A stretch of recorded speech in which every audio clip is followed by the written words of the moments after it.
exercise after this, but for now we're just going to move it out of the way.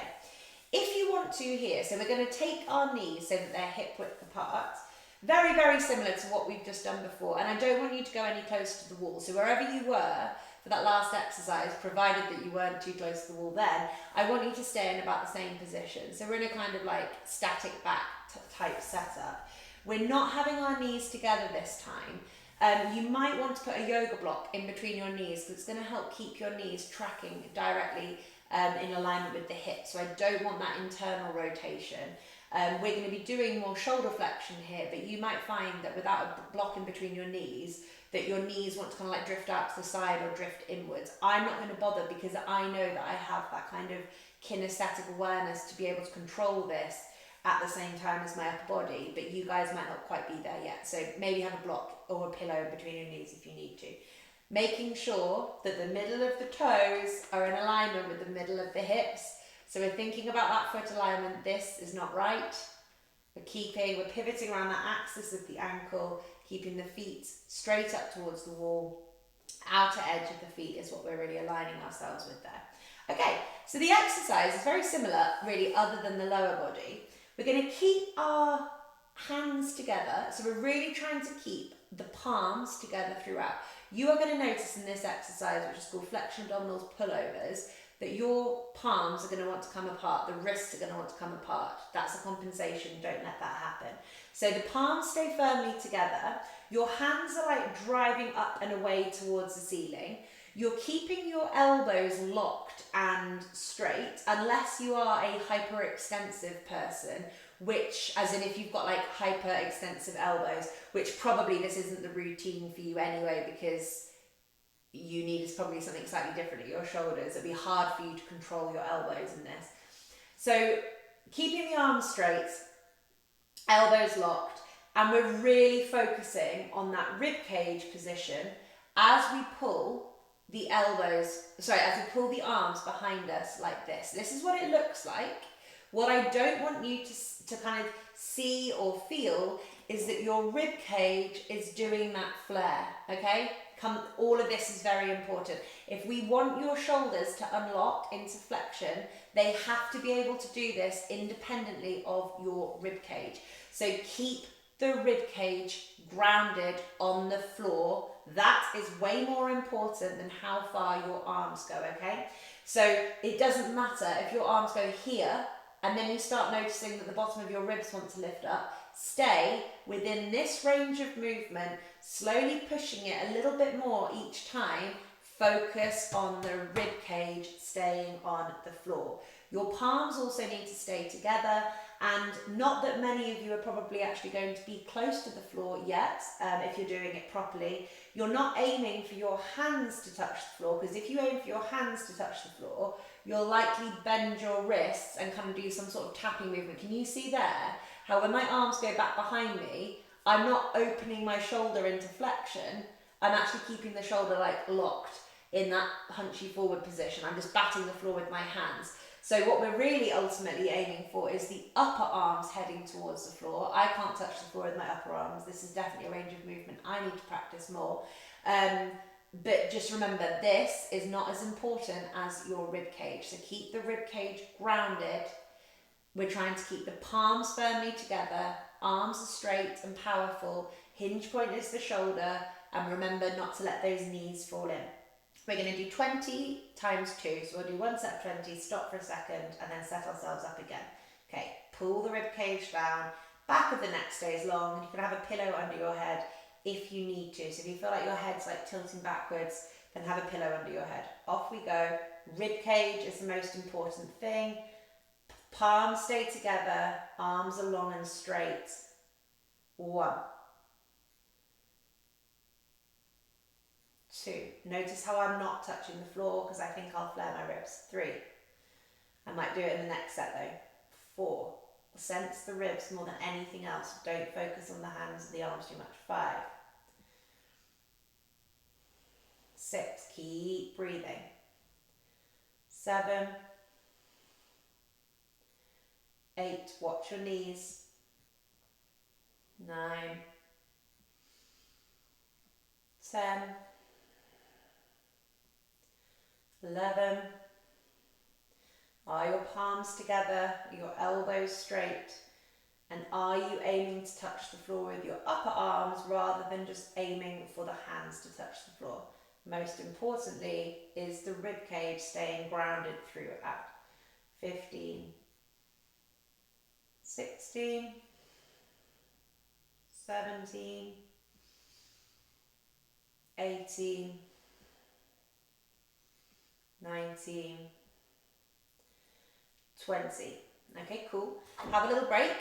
Always make sure that we take a little break in between reps just to make sure that we are doing things properly and that we haven't got into some bad habits as we rush our way through. So middle of second and third toe in alignment with the heel. So then we've got toes, ankles, knees and hips all in alignment. Keeping the sacrum, the flat kind of triangle platey bit flat on the floor. Making sure that the rib cage stays grounded. So really kind of getting a sense in between reps of how it feels to pull those abdominals down a bit and feel that grounding through the rib cage. That needs to stay there throughout. The back of the neck stays long, so we're not tilting the head backwards. And if you feel like that's happening, pop your head in a pillow. Let's change the interlink of your hands this time. So put your fingers the opposite way, which might feel a bit weird. Keep the palms of the hands together. The hands and the arms are like driving away from the body, and that's going to help you keep your elbows as straight as they can be. And then gently, calmly, maintaining our breath, we're aiming for the upper arms to touch the floor, not the hand, but it's the rib cage that we focus on the most. Off we go. 1, 2, 3, 4. Really feel my rib cage changing in this one, it's great. 5, 6, 7, 8. You can move slower than me, by the way, if you want to. 9. Never feel like you have to move at my pace. 10. It doesn't matter if you do less reps than me. 11, 12, 13, 14, 15, 16, 17, 18, 19, 20. Okay, so those are our flexion abdominals pullovers, and now we're going to do flexion abdominals pullover presses. So this is where we're going to put whatever it was that we had before behind us, and we're going to be in this type of position, but you might want to have it so that you're getting a little bit closer to your elbows, grounding back on the thing that you are pushing into. So for the same reason, in that last exercise, that I didn't want you focusing on your hands touching the floor, because you'll be more likely just to bend your wrists and you won't feel anything at the shoulder. Same goes for this exercise. So we're going to have our arms behind us like this, making sure that, of course, that our rib cage is grounded. So you might need to have more proppage underneath your arms than I've got here. But when we push, we're going to push backwards into the thing that we have got. But for lots of people, they'll just push backwards with their hands and with their wrists, and they won't feel anything. So I get clients that tell me that this is easy, nothing's happening. And it's basically always because they're just doing this with their hands and their wrists, combined with maybe that rib cage flare. And what we're really aiming for is a backwards push through the upper arm. So we're feeling like it's the kind of triceps and biceps that are pushing backwards like that, so that the movement's happening at the shoulder rather than just like a hand flick, because you aren't going to feel anything in your shoulder then. So I'm going to have my bolster a little bit closer to me so that when I put my elbows behind, I've got that kind of leverage against my elbows, which is going to make me feel like I'm able to push back a little bit more through the upper arm and then not think quite so much about my hands and my wrists. Toes, ankles, knees and hips in alignment. Remember, pelvis is grounded on the floor and we're not tucking up and away. We're trying to keep that length through our back, and we're going to do that light abdominal engagement to pull our lower rib cage on the floor, and there it must stay. So we're going to be in this position, pushing backwards through our upper arms and shoulders, not the hands and the forearms. Hands are in the same position that we were in before, so the palms are firmly together, elbows are locked out, the wrists are locked out. We're pushing back, holding, releasing, and it should feel like we are waking up stuff in this kind of upper and mid-back area. You will not feel stuff if you're overly using your hands and wrists or if you're flaring your rib cage, okay? So this is where we should be feeling it. Backs of the arms, mid to upper back.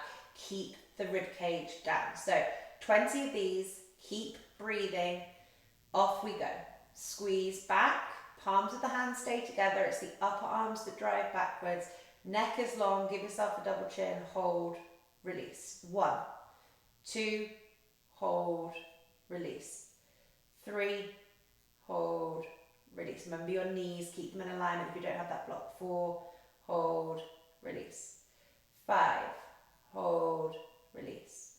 6, hold, release. 7, hold, release. 8, hold, release. 9, hold, release. 10, hold, release. Keep your rib cage down. So the more you do this, you might start flaring that ribs. So those ribs, so reset, pull the rib cage down. The rib cage stays still as you move backwards with your shoulders and upper arms. Palms of the hands together, the arms are locked and straight. There's no bending at the elbows or the wrists. 11, hold, release. 12, hold, release. 13, hold, release. 14, hold, release. 15, hold, release. 16, hold, release. 17, 18, 19, 20. Okay, quick little break here just to make sure that we haven't lost positions elsewhere before we do our final 20. In this position, toes, ankles, knees and hips in alignment. Make sure the knees haven't come in or fallen out. Make sure the feet haven't started cheating and that we've got the shins parallel to the floor. Flat platey bit of the sacrum is flat on the floor. It's neither kind of tucking under or aggressively pushing forward. The spine is long, the rib cage pulls down, feeling that kind of puff backwards as the rib cage pushes down. It will feel weird for most people, but not all. It just depends on your posture. Change the interlink of your hands this time to the opposite of what you just did. Palms of the hands stay together, arms are locked and straight, so there's no bending at the elbows and the wrists. Taking our elbows kind of back towards the thing that we have, so we focus on the upper arms pushing backwards, not the hands and forearms. Pulling down through the rib cage one last time. Final set of 20 here, off we go. Squeeze back, hold, release. 1, 2, 3, 4, 5, 6, 7, 8, 9, 10, 11, 12, palms staying together, 13, pulling ribcage down, 14, back of neck long, give yourself a double chin, 15, 16, 17, 18, 19, 20. Oh, I love that one. I feel my ribcage change so much. So, those have been our